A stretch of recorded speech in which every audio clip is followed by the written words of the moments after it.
윤석열 대통령이 검찰총장 시절 받은 정직 2개월 징계를 취소해달라며 제기한 행정소송 항소심에서 승소했습니다. 2심 재판부는 징계가 상당 부분 정당했다는 1심 판결을 뒤집고 당시 추미애 법무부 장관이 징계 절차에 관여한 건 위법했다고 판단했습니다. 자세한 내용은 취재기자 연결해서 알아보겠습니다. 백종규 기자. 네, 서울고등법원입니다. 항소심 재판부 판단 어땠는지 자세히 전해주시죠. 서울고등법원은 윤 대통령이 법무부 장관을 상대로 제기한 징계처분 취소 청구 소송 항소심에서 1심을 뒤집고 원고 승소로 판결했습니다. 징계 이후 2심까지 3년 가까운 시간이 걸렸는데요. 재판부는 먼저 당시 추미애 법무부 장관의 징계 절차 관여는 검사징계법상 제척 규정과 적법 절차 원칙에 어긋나 위법이라고 판단했습니다. 징계 청구권자인 추 장관이 징계위원회 위원장으로서 심의 기일을 지정하고 변경한 행위가 법에 어긋난다는 취지입니다.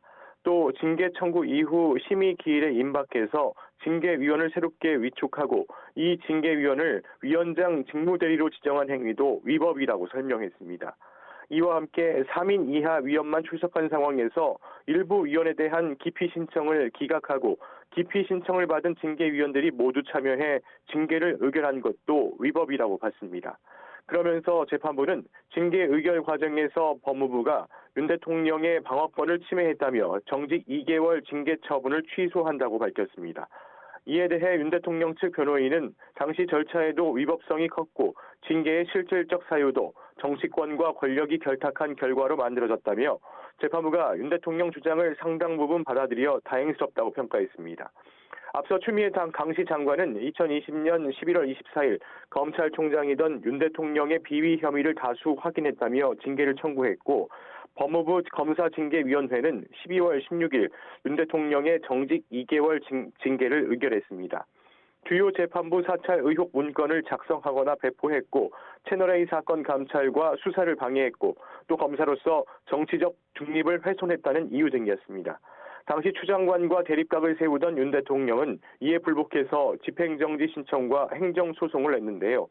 1심 재판부는 검사징계위가 인정한 징계 사유 가운데 채널A 사건 감찰, 수사 방해와 재판부 사찰 문건 작성 등의 징계 사유가 인정이 된다면서 2개월 정직이 정당하다고 판단했습니다.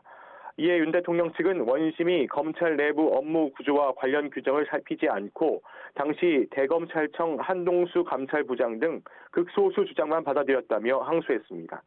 항소심에서 윤 대통령 변호인 측은 검찰총장의 정당한 업무 범위 안에서 적절한 권한이 행사된 것이라고 주장을 했고 징계 절차의 하자도 중대하다며 징계가 무효이거나 취소돼야 한다고 강조했습니다.